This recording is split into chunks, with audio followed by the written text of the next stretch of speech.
Bismillah, alhamdulillah, wassalatu wassalamu ala rasulillah sallallahu alaihi wasallam.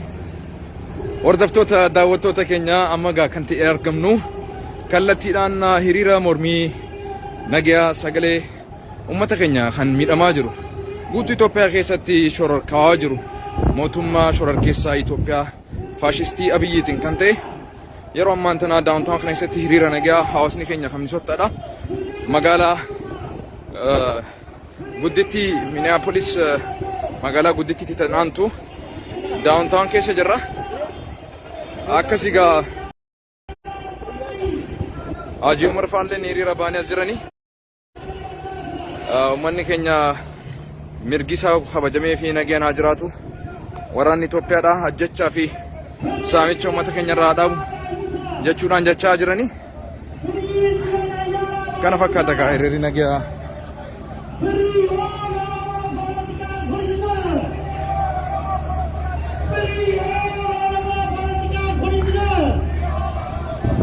akkana fakkaata gaa This is for the current Abiy Ahmed who came to power after 3 years, before 3 years, his own citizens, and putting them in danger. Yeah. I don't know. 60 minutes in the video. Yeah. I watched it. Yeah. Do you want me to record you saying about him? Do you want to say anything? Sure. I don't really have an opinion on it, but What do you know about what's going on? you know, it's just unrest. Really, that's all it is. Different governments wanting different things for different reasons. And it's tough to tell the truth. That's it. I hear you.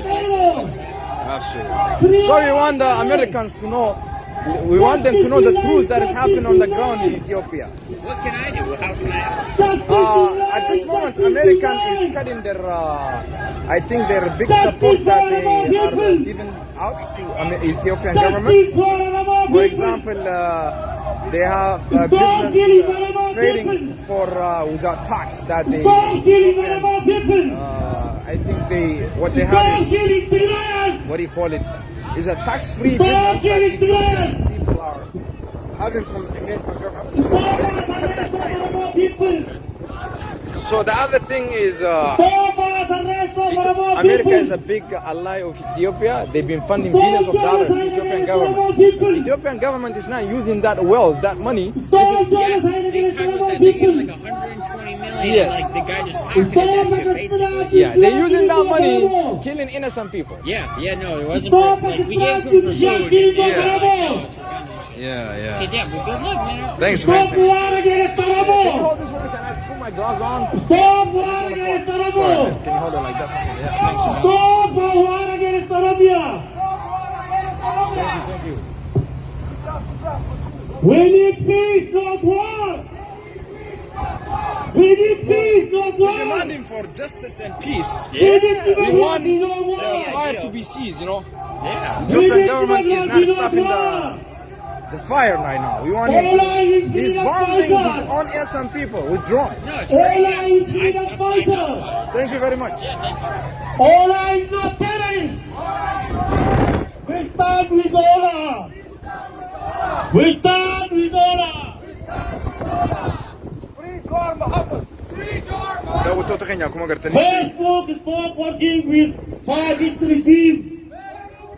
yeroo ammaa kana keessatti uummanni keenya qorri oksijiin hundeessine. Assalamu alaikum sir, how are you? What are you doing here? Tell us. Protesting. What are you protesting for? Tell us, Ansar. All right.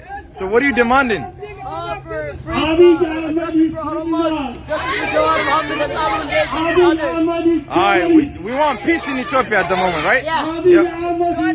All right, Tuji, what's going on, man? Assalamu alaikum. Wa alaikum salam, man. Ma hiriri arraa kuni maal irratti hundaa'eeti barbaatan mee daawwattoota keenyaaf? Hiriirri har'aa kun hiriira jabaa hiriira uummatoo keenyaaf sagalee ta'uudhaaf as jiraachuu as jira jiraatan. Thank you. You want to say a few words in English, man? Oh, in English, a few words. All I want to say is the fascist regime in Ethiopia has to be eclipsed from the bottom to the top. Right now, we demand so many things. The most important things that we demand is having our leaders to be freed from all these political prisoners, and then make sure this war criminal crime minister. I like to call him crime minister instead of prime minister. So we want him to face justice for everything that he's done over the past couple years. Thank you, bro. Saudi Arabia, stop illegal detention of Arab refugees. Free all Arab refugees. Assalamu alaikum. Qindeessota hiriira nagaa kan waldaa Oromooti. Free John Mohammed. Free David Ibsa. Free Bakala Garba. Free David Ibsa. Free Rajana Tafa. Free Abdullah Tasa. Free Abda Wali Borana.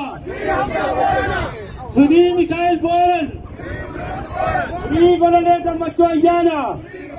Akkuma gartanitti egaa karaan guddaan uummata qaxxaamuru cufamee guddaan akkanatti hiriirri eessarraa yaa'ee eessatti dhaabbatee jira. Akkuma gartan kana. This is amazing.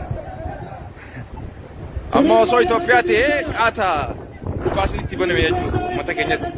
Amma makiinaan kun eessarraa yaa'ee eessaa dhaabbatee jira jechuudha. Hundinuu uummata keenya kan biyya keessatti roorrifamaa jiru kan dhumaa jiruuf sagalee ta'uudhaaf jecha qofa kan hawaasni keenya asitti walii qabamee akkanatti sagalee takkaan daawuntaawun alaabaa Oromootiin alaqallaqee akkanatti gaa asitti walii qabamee jiru.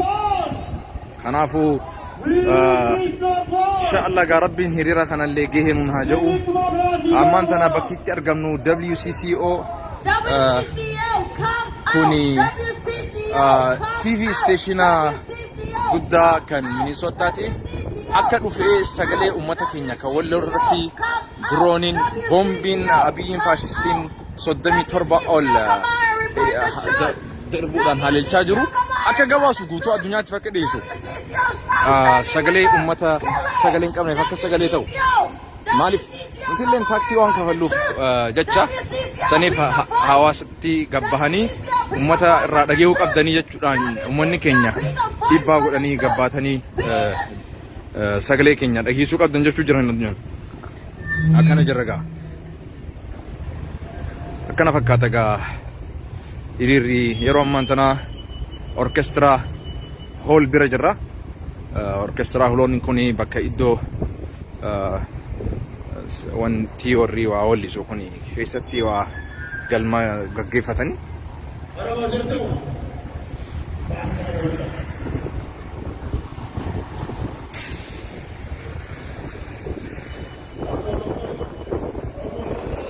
Magaalaa kun takka taa'anii Haji assalamu alaikum. Hiriira nagaa irratti argamtanii jirtan. Maali jirtan? Abshir abshir. Hiriira kana mee maaliidhaan si keessan hawaasa? Dhaabni keenya hogganoonni keenya kan mana hidhaa jiru Jawaar Mahaammadiin hangafee Koloneel Gammachuu Ayyaanaa Baqqala Garbaa warra fakkaatan hayyoota keenya ciccimoota kanuu jecha hidhaman kana tokkolleen isaanii odoo keessi isaanii tokkorraan cabne haala nagayaatiin daddabbite mootummaan kun akka nuu gadhiisu ammallee isaan kana nagaya isaanii ammallee akka nuu eegamu feena haa biraatiin ammallee uummanni du'uu jiru kun har'aa dhaabbatu uummata irraa mana gubuun haa dhaabbatu uummata manaa baasanii ajjeesuun uummata mana hidhaatii baasanii ajjeesuun yeruma hundaa'u haa dhaabbatu akka nurraa dhaabbatu feena ammallee deddeebinee kana cimsinee eeggannoo akka nuu godhu himachuu feena inshallah bismillah Kabanai. bilisummaan keenyaas akka dhiyaattu woboon keenyaas Sure. injifannoo isaan bira rabbiin isaan jiraachisu uummata isaanii kagaara seenanii fi kan isaan nuu jecha dhumu jiran kanaas inshaallahu isaan cinaa akka dhaabban hawaasni keenya kaala jiru hundi daaspooraan hundi akka isaan cinaa nuu dhaabbatu beena. Galatoma. Haji yeroo ammaan tana Haji Mahamad Sani. Assalamu alaikum. Wa alaikum salam. Kevak. Ayo. Gari. Haji Mahamad Sani, isa taate maalika? Assalamu alaikum. Mama kamera sirrain ka mama jadi. Sirra kau? Kamera ki si bai mo. Akasi. Ay assalamualaikum warahmatullahi wabarakatuh. Obbo Sanin yeroo ammaa tana akkuma agartanitti gaa hiriira nagaa bahuudhaan downtown karaa guddicha qaxxaamuru karaa I think Nikleetii fi Elemsi gubbaa jira moo Sekondii fi Elemsi gubbaa jira Markeetii fi Elemsi gubbaa jira hiriira guddaa bahee maatii waliin as jira. Mee Maama Sani hiriirri kun maaliif bahame? Hiriirri kun kabaanee fi nagaya barbaadaaf baane yoo nagayni dhabame boortaadhaan boortaa barbaaduuf baane. Yoo nagayni dhabame boortaa barbaaduudhaaf. Okay, dhaamsi isin akka qabsaawaa kaleessattis irrattis hawaasa guutuudhaaf qabdan maali? Wanni hawaasa guutuu qabnu uummanni Oromoo tokko ta'a dura. Uummanni Oromoo walii galuu qaba. Keessaa ka alaa walii galuu qaba. Hidhamtoonni keenya nuu haa bahani. Qeeroon uummanni gartee guuramanii ibiddatti naqamaa jiru waraanni irra haa dhaabbatu. Kanaafuu yoo tolli dhabame dirqamaan biyya keenya bilisoomsuu fi dirqa keenya falmatu qabnaan jira. Gaarii. Tolaan uummanni argamu hin jiru. Alquwwa. Kanaafuu wanni hundi tolli eega didame boortaa malee wanni biraan jiru. Oromoon yeroo amma booda kadhaan hin jirtu. Kadhaa malee kadhannee amata meeqa kadhaan. Inafi amma booda gartee qabsoo tokkummaadhaatiin harka tokko wal qabannee hayyoota keenya hidhaa jiru hidhaa akka nu baafnu gargaarsaanis waa hundaanis wanni irraa sodaannu hin jiru. Uummata Wallootti drooniidhaan boombiidhaan ajjeefamaa jiru. Kunilleen gargaarsa namummaa barbaadanii karaa maallaqaatiinis karaa humnaatiinis bira dhaabbatu qabna gabaabni. Gaarii. Haadha Amirin assalaamu alaikum najeen. Inshallah. Hordoftoota daawwattoota keenya gaa akkuma hiriirri itti fufeetti jira keessa deemuudhaan kunnoo ilaa fagoo sanitti gaa uummanni keenya hiriira bahee jira. Assalaamu alaikum. Kan daa'ima wajjillees dhufee ni jira kunnoo. Waaw. Assalaamu alaikum. Akkam. Fayyaa.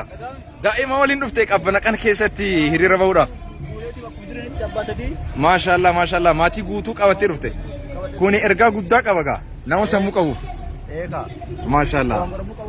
Mee dhaamsi guddaan ati qabdu maal irraa? Dhaamsi guddaan irraan qabu. Yaa. Uummata keenya akka biyyatti jira sana agartanii akka irraan dhaabatan akka Jawaar Maamudlee kan dhiisan. Namtichi ijoollee akka nurraa ka'ee deemu. Kan muraasa guddaan akka warra. Galatoomi gaa hiriira milkii rabbi haa godhu. Amiin inshaallah. Ulfaadhu galatoomi. Aadaan sara assalaamu alaikum. Gaarii gaa kaameeraa warra sodaatu jira irraachi qabna inshallah. Assalaamu alaikum. Akkam. Wayi. Assalaamu alaikum. Akkana fakkaata akkuma agartanitti hiriirri laayinii isaa dheeraadha. Fogoodha bakki inni jiru. Sidaa kun hundinuu lammii biyya keenyaati.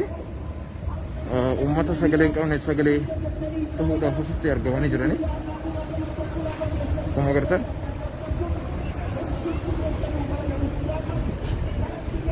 Laal.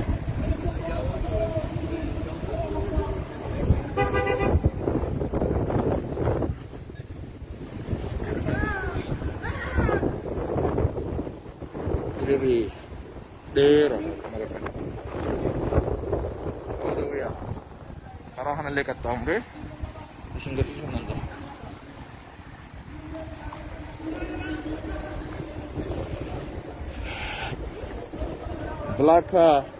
Almost black lama jechuu dandeenya. Uummanni keenya hiriira karaa dheeraa ba'e makiinaan eessarraa ilaa eessaa cufamee jira. So kun hundinuu gaa sagalee uummata hin qabneef sagalee ta'uufi uummanni keenya ulfaatu qorraa qabbana kana keessa qorriinis nuun qabu jaanii asitti bahan argamanii jiru.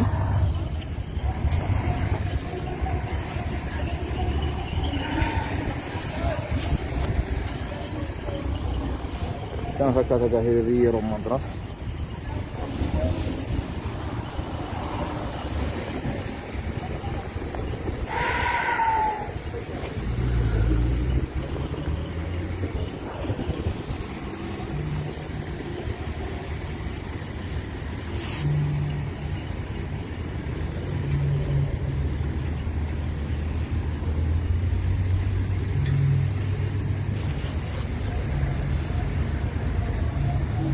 kunigaa mirga biyya ofii keenya keessatti namni sagalee isaa dhaggeeffachuu dadhabe mirga biyya namaa keessatti hawaasni keenya mirga bahaa jiru jechuudha.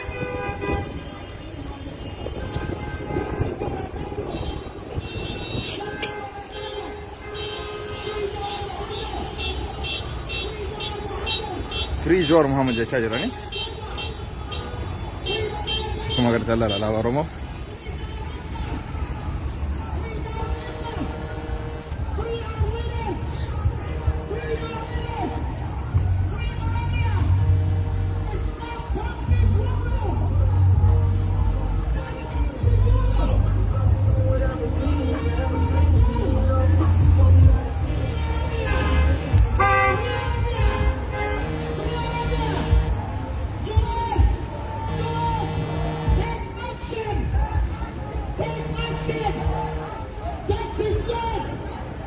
Mootummaan Ameerikaa tarkaanfii fudhachuu qabda. Mootummaa Itoophiyaa baddiirraa dhaabuu qabda jechuu jirani.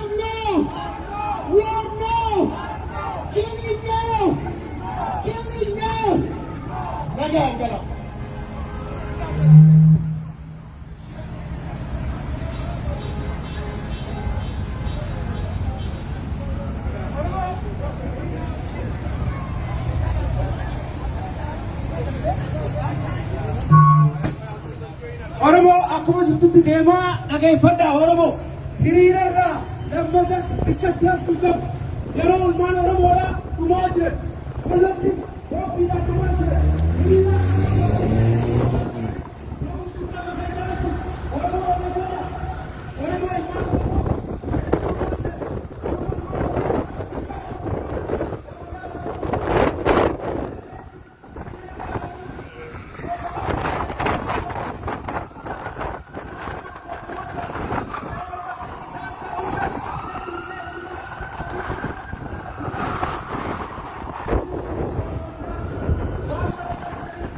So ammaan tana akkuma agartanitti hiriira sossoosaa jiranii akka karaan banamee manii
ammaan tana WCCO itti argamna.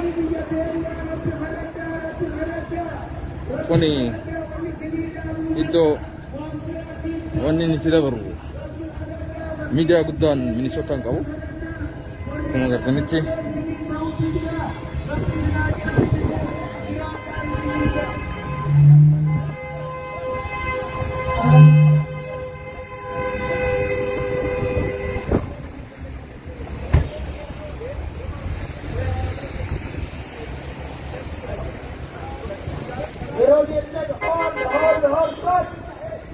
if dura deema deema dura.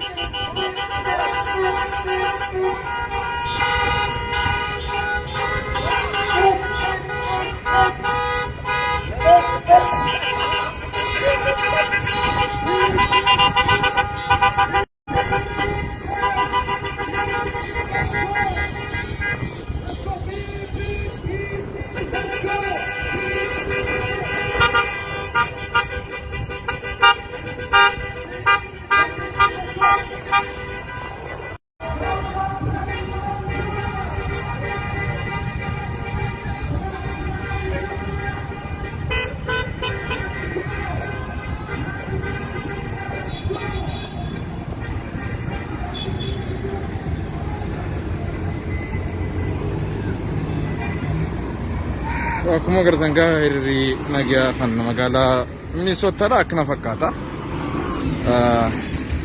Kallattiidhaan kan isin dabarsaa jiru ana obboleessa keessan Naasir Hamzaati.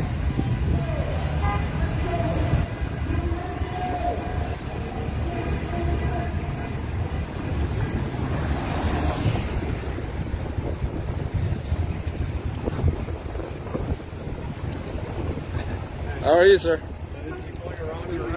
No, I think they were waiting for WCCO and now they got tired of it and we only have so many photographers. They have to input CCO, but they have to let us know, you know what I mean? I mean, I'm not saying you're part of it. That's just part yeah, you can catch them. They are standing there. Okay. Yeah. You know, they just demanding justice in Ethiopia and they just demanding peace.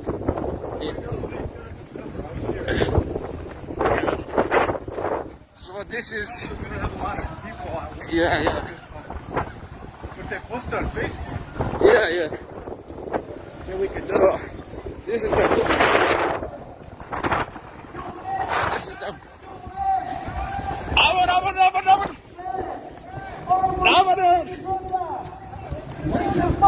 This is, yeah.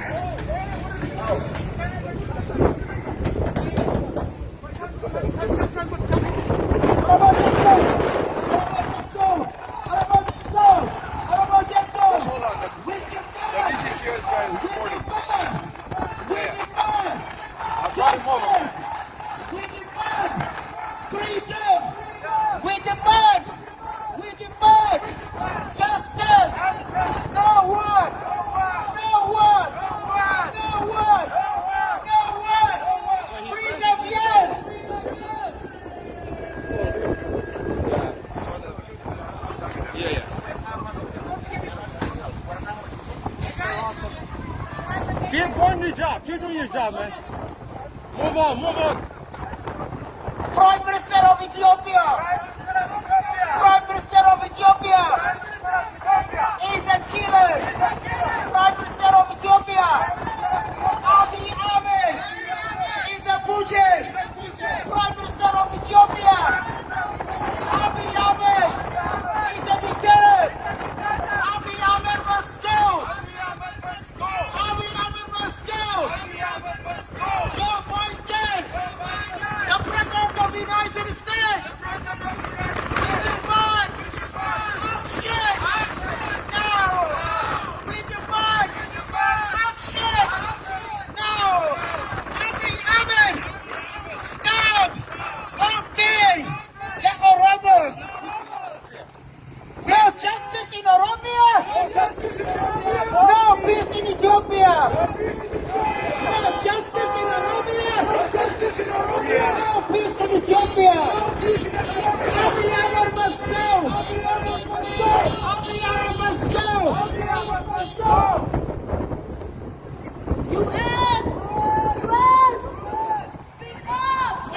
Thank you very much. Can we? This explains everything. Okay, I'll get to That the we're here people. for. Okay. Please be the voice for the voiceless. Be the voice for the voiceless. The only reason we come over here is just for we want WCCO's attention. We want Americans to hear the true story of the Oromian Ethiopian that is now being massacred and being slaughtered by this Ethiopian government. Right, yeah, you guys were doing this this summer too, right? Yeah, this is Oromo community of Minnesota. Okay, well, this is right here, right? Yeah. Gotcha, man. Thank you. Free all political prisoners! Free all political prisoners!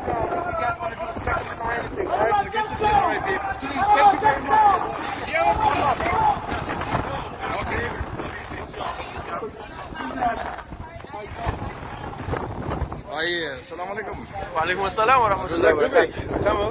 I think korra kana keessa osoo hin as jirtan mee daawwattoota keenya maal jette gaafste? Dirqama akkuma jechaa turre PP'n yemmuu kijibdu diyaaspooraan gaafa tolee protestii baati gaafa qilleensi gaarii protestii baati gaafa qilleensi gaarii baatee sagalee dhageessifti gaafa qorre gaafa cabbiin bu'e manatti galchinuun jette we disprove them wrong ta'uu isaanii uummata keenyaa sagalee dhageessisuudhaaf kana keessa buluudhaafis qilleensa kana caalaa hamaan illee dhufnaan uummanni keenya du'aa jiru mana keenya hin ciifnu jedhee uummata akkanatti gadi ba'e kana caalaa guutuu intara wal argaa deemuudhaaf deemna inshaallah sagaleen yeroo turtiin isaaniitu guutuu intaraan ga'u waan ta'eef qilleensa hamaatiif isootti dararamnuuf hin jiru dubbiin Abiyyi dhumee jira waan hafte waan xiqqoodha waan xiqqoo hafte san immoo itti kunnee xumuruun dirqama hunda keenyaatti jedha.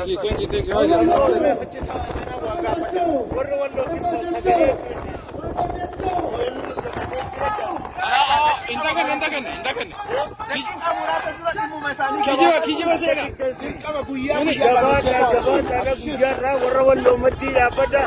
Itti jiran sheeka olala roofa malee itti jiran. Warra wallootiif dhaabbatu walloo cabte jechaan Oromoon cabte jechuudha. Walloo maddii dhaabbatudha. Islaamummallee yoo dhugaa taate haakiyyoonni keenya achitti baratan. Saniifuu gartee gootota meeqaatam gartee nuuf horte jechaadha walloo angafa Oromooti. Saniifuu warri biyyalleen rabbi haa kadhatu. Namu dhalaa dhiiran warra wallootiif rabbi haa kadhatanii duniyaanis hundi bira haa dhaabbannu sagalee warra wallootiif haa taanu ja'amaanaa.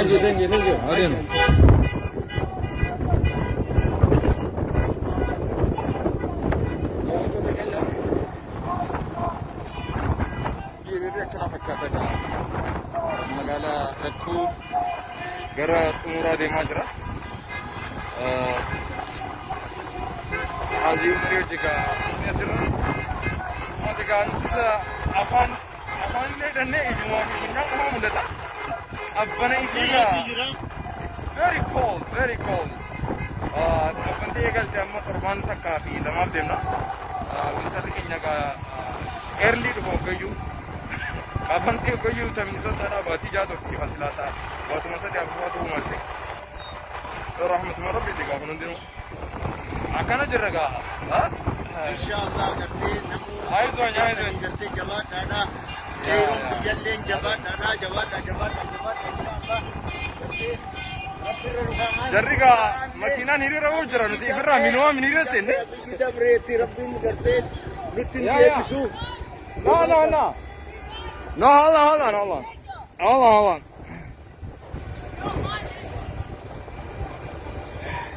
ده سنصار دائما ستي دلتي قدتي دائما almost ناركتي قدتي كانت سجلي أمة أوروموتي في كتورة كو أمة إثيوبيا كيسة تيجي ما جروف أبنا كان كيسة على أورومو كواتي بهاجرة this is amazing generationi خانا خبر بعدنو خان قبرمان رتي قباب بتشوك عبدو رتي تمامو عبدو here we go that's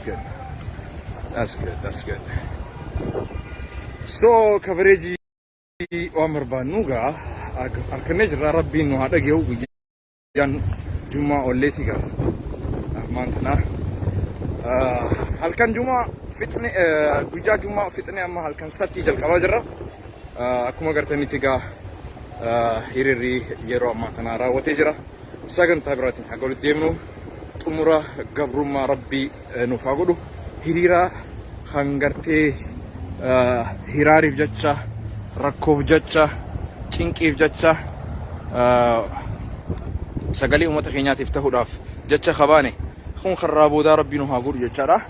Kana booda hawaasni keenya gabrummaan irraa xumuramtee bifa nagayaatiin bifa tasgabbiitiin biyya isaanii keessatti nagaya argatanii yeroo kana obsaa makiinaan seenaa jira. لا إله إلا الله أبنتي سبحان الله أستغفر الله ها لا إله ربي ندلي ثانية اسمه هاديسو ها أبنتي ثلاثة إن شاء الله جمعي بون إن شاء الله أبشر ثلاثة مسارات مكيناتك ثلاثة دولان وقت صلاة الناس خير إن شاء الله هذا ذيك بارك الله فيكم دعوة تكنيا صلاة اللي جمعيني يعني because بكي بكا صلاة نيجو خلينا نجرو خراب أدريرة akkasiga Softii qabna. softii ni barbaadna. Anda un proceso. Okay.